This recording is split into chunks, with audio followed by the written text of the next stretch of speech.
Hey everybody, this is Doug Kenny from Stories from Motorsports International, and today we have Carl Rydquist with us. How you doing? Good, good. Thanks for having me. We're glad to have you on. So where are you at the moment? I'm currently at home, sitting here with a couple of my enthusiast vehicles. Nice, nice. So you're in the Trans-Am series then? Yeah, that is right. Although I am on a hiatus this year, waiting for my car to be finished. Oh yeah. What's going on with it at the moment? Yeah, so we actually took it to the Grand Prix of Portland, the IndyCar Grand Prix last September. Had a good run. I took it there. It was a United States Touring Car Championship event, and this car qualifies in the GT class there. So we took it up there and raced it, but motor was starting to get a little tired, and we found a number of little things when we started to putting it through its paces. But while I was able to win, it was due for some tender love and care. So it went back with the team that was helping me out there, and they've been going through it meticulously since then. So that when I bring it back to the TA2 series, it can actually be competitive at the national level. Yeah. For those who are listening, you can tell by his voice that he's from Sweden. So what was growing up in Sweden like? It was nice. I think it's like I'm a generation I think beyond you, or like ahead of you. And it was pre-phones. There was actually no internet until I was in the university. So we played with everything that was like real in the world. We were, the type of stories where you ran free and roamed and, on your bicycles and in the forest and explored. And so that was pretty nice. And Sweden is it's about the size of California, but the population at that time was only just about 8 million people. It's closer to 9 today, but it was so it's like not very densely populated. The city I grew up outside of is about the size of San Diego, where I live today.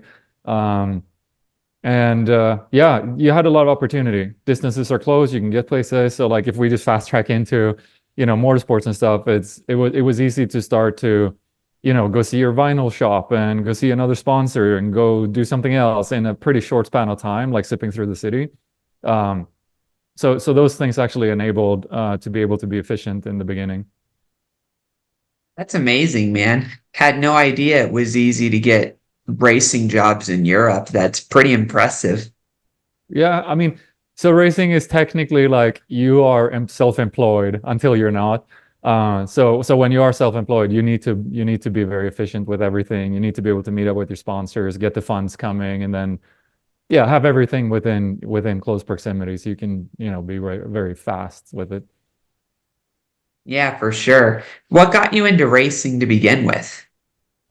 That's a really good question, and I often get, like I have to do the short or long answer. We'll take this podcast here to go a little bit more elaborate on that part because I think it could be interesting. So first of all, I had a bias for things that had to do with wheels and cars. It was just something that I don't see, let's say, just in my own children now, like observing them. They're interested in different things, and I was just kind of into the cars, but I was into the competition. I remember when I was emulating like we were pouring water on the like on the street outside my house. It had like a slant. We poured water, and like I named mine Ronnie Peterson, like my water stream, and like we were looking like which stream would finish first, like to get to the bottom.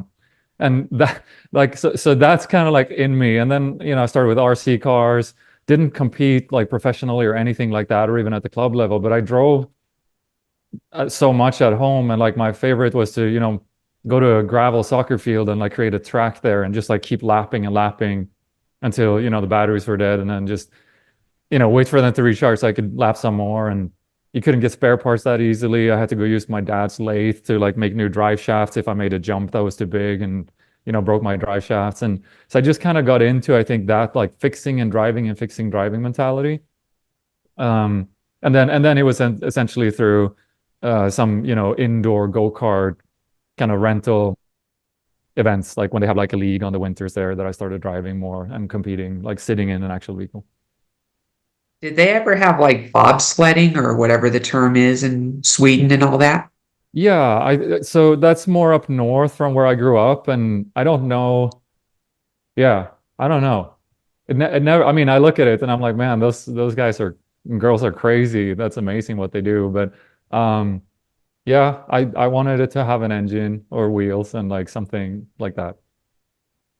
Yeah, so who helped you launch your career?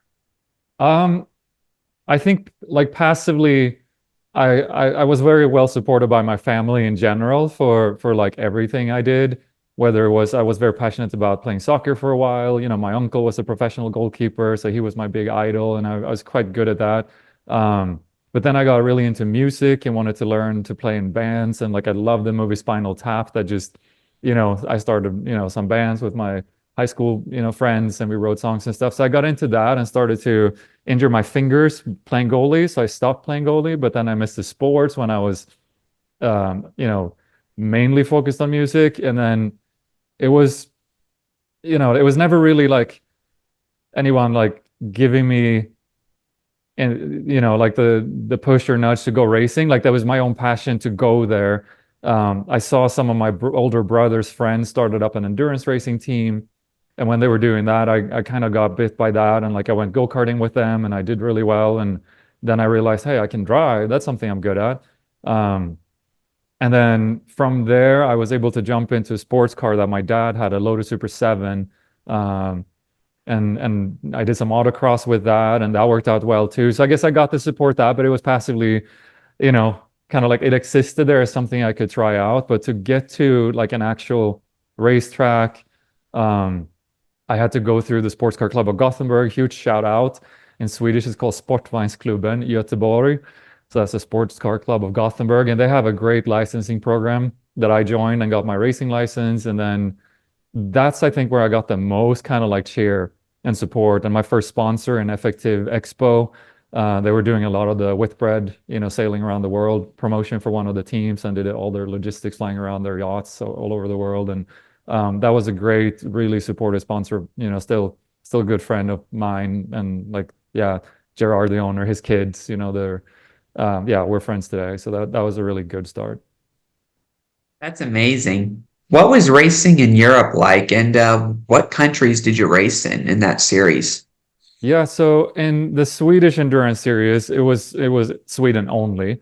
Really good tracks, good mix of high speed. Scandinavian Raceway is the former Formula One track, and there's also some very technical stuff, like mini Nürburgring, if you will, in south of Sweden with lots of crests and things like that, and very technical. So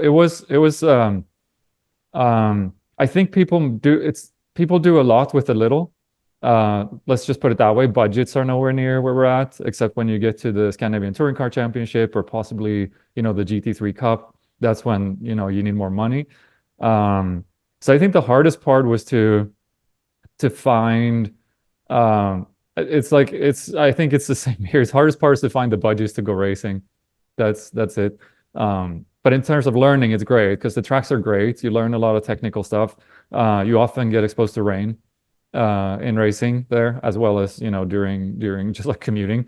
So I think that's a huge advantage, and rain has always seemed to be doing well for me at racetracks.